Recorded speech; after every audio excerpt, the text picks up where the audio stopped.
Galveston is an island off the coast of Texas. You know, we're set aside from the rest of the world. It's a beautiful place to live. It's a beautiful place to raise a family.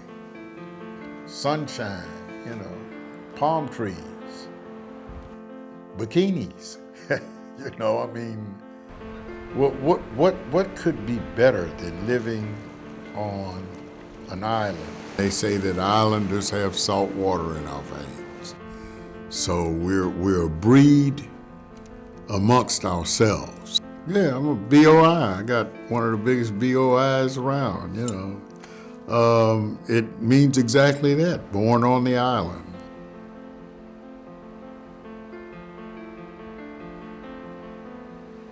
I'm Leon Phillips II, born and raised in Galveston, Texas in 1948. My mother was born in New Orleans. My father was born in St. Martinsville. They moved to Galveston in 1937. My name is Jonathan Henry. I'm 14 years old. I'm from Galveston, Texas. I attend Ball High School. I'm a freshman. I just love my family, and I just love being around people. Galveston, it is wonderful. It's crazy at times, but it's just wonderful. I love being around Galveston. I love Galvestonians. The people in Galveston are wonderful. We have all types of ethnicities here. White, black, Mexican, you name it. It's all here in Galveston. This place has been here since the 60s, the late 60s. Of course, I wasn't born. I was born in '76, but this place has always been here, and everybody that grew up here in Galveston knows Selena's Blue Room. It's called Selena's Blue Room. I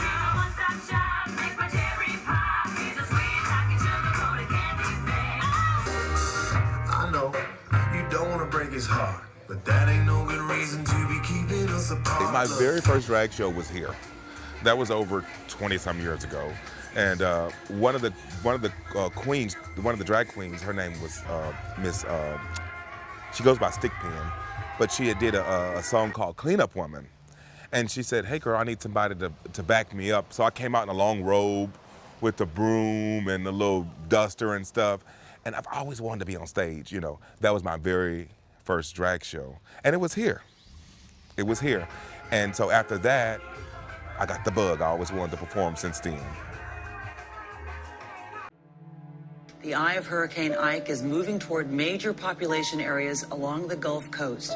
Officials describe Lake today as potentially catastrophic. I think people need to understand what we're talking about here. This isn't rising water. This is a tsunami. This is a surge, a wall of water that's 20 feet high. Galveston is getting pummeled by wind and rain right now, and the storm is still several hours from making landfall here. Much of the island is already underwater, and the concern, the unknown right now, is the storm surge. Massive waves of water as Hurricane Ike churned toward Texas. When Ike came along, a lot of people said, I ain't going nowhere. And they did the same evacuation thing. Yeah, my partner and I, we stayed during Ike. We had an option of leaving, but we didn't want to go to nobody else's house. You know, we're very private people. You know, our lifestyle doesn't allow us to be living with somebody else, you know. And we thought about it, and I questioned him, and he was like, okay, babe, we got food and everything. We got supplies. We'll go ahead and stay. Didn't know that it was going to be bad, you know, than what it actually was. My wife and I decided, okay, we'll go to Houston. We'll go to her mother's. More than 1 million people have evacuated in preparation for the worst storm to target Texas in 50 years. We're going to get out before the tide comes up. Out on 33rd Street, we can get out just before the water comes up. And so we think we're safe. It brings back a lot of memories, you know. Like I said earlier, it's kind of like an eerie feeling because we wrote it out in this place, and yeah. In Galveston, a city being battered. These waves are coming in so fast. The Coast Guard rescued those who waited too long. Others will wait it out indefinitely. I'd rather die here than out on the road. The winds and the rain picked up at around 7:30, and we were just sitting on the porch, you know. The sun was shining, and we were just sitting on the porch long enough until it was unbearable to sit there, you know. And then, like I said, when the wind picked up so bad, we had the door had a blind over it, like these blinds down here. And when I opened it, the wind just took it and just pulled it off the hinges. I took a piece of cardboard and put it against the window, and then I took my bed and my headboard of the bed and slide it up against the window. So that kind of like broke the wind, but it was still seeping in. But it wasn't as bad as it was when it, you know, we didn't have nothing over it. I didn't notice the house shaking until the second half of the storm, which was really bad. And that's when the door flew open. So I took a slack, like a piece of wood, a bed slack or something, and I put it right up under the knob of the door, thinking that it was gonna, you know, stop it from, because I pushed it, I had to, with all my might, I had to push it closed, grab the slack, and put it like right up underneath the door. And so I let it go, and you could just see it was just slowly just blowing open. So I had to put all my weight against it. And I was so tired of standing I stood like this for like 15, 20 minutes, scared. I was standing there, seemed like eternity. So my arms got tired. So I dropped my hands and I turned around like this and I leaned against the door with my back. So the whole time that I'm leaning against the door, the wind's so strong, it's pushing me. Little bit after the main part of the storm had hit and was on the news, I called my neighbor that lives behind me because he had said he wasn't going anywhere. So I called Lionel and I said, well, Lionel, look out your back door, man. Tell me what's going on. He said, man, it's water everywhere. So he went to his back door and he looked out and he said, the hood of your truck is underwater. I said, what? So I knew it was bad. Hurricane Ike flooded 75% of Galveston Island. The hurricane pushed Gulf water into the Bay of Galveston, and the bay water backed up onto the island. Take a look at the Gulf. It is already overtopping this 17-foot seawall, and it's only going to get worse in the hours to come. So my wife and I came back, and it was bad. A flood of this nature is unimaginable. I mean, there were boats on the road, you know, I mean, jet skis sitting in the road, you know, you're having to maneuver around them because This is I-45. they haven't opened the island up so that the equipment can come in to get them off of the island yet. About 2 to 3 weeks later, we finally came back to the island, and the neighbors came over. They were like, yeah, your house burned down. Everything that was of value to me and to my parents and to everybody, it was gone.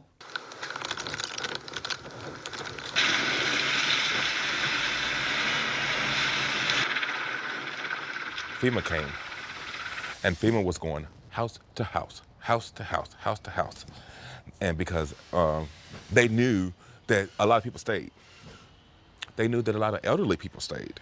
So they were just going from house to house to seeing if people were alive, if people were dead. There were people died here.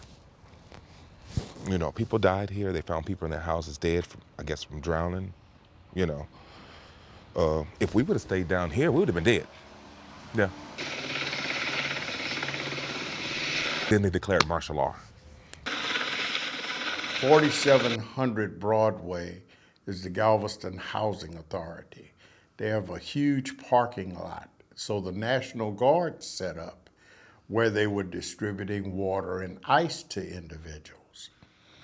And I was in this line like everybody else, and the lady in front of me, she turned around and she said, "Leon, I never thought I'd be in a line like this."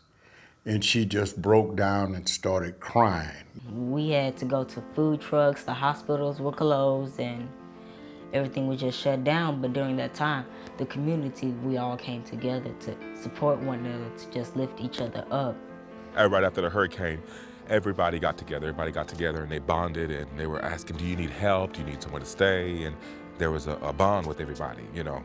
People with money, people without money, we're all equal then. Everybody was on a level playing field because we all were devastated by Hurricane Ike. 75% of the island was flooded, and everybody lost a lot. And everybody was in the same boat because it didn't make any difference how much money you had. But as things begin to change to bring you back to a whole, we didn't move. They continued to become whole. We still don't have public housing back. When Ike hit, it just took it all away, you know. It took it all away. And I'm thinking that's what they wanted. I'm thinking that's what they wanted, you know. Not talking down on anybody, not talking bad about anybody, but there's reasons for everything. And these things should have been built faster than where they're at now. There are still African Americans who haven't had their homes repaired.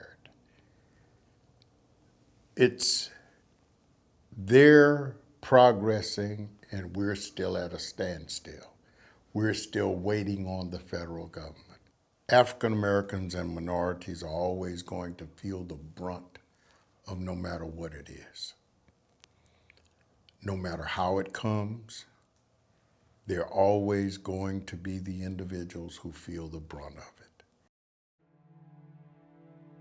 According to tonight's dire new assessment from 13 federal agencies, government scientists warning the impacts of climate change are intensifying. Climate-related threats to Americans' physical, social, and economic well-being are rising from coast to coast. You hear scientists talk about like global warming is going to happen and stuff like that, and you don't believe it at first until you actually see something of it. The more and more the Arctic melts, the more and more water is going to be in the Gulf of Mexico. The more and more water that's in the Gulf of Mexico, Galveston Island is going to have erosion. I honestly believe people are talking more about it than doing things about it. It's kind of like they're sitting around waiting if it's really going to happen. It is going to happen because, I mean, I read an article where some of the icebergs are breaking apart, you know, faster than we thought. And my common sense tells me that, you know, with those glaciers and icebergs breaking, it's causing the seas to swell. We live on an island. We live on an island. We see it every day. Although we don't realize it as much, but we see it every day. Like with the waves and the wind and the trees and the plants. 100 years from now, Galveston Island may not be here. I hope I don't live long enough to see it go away.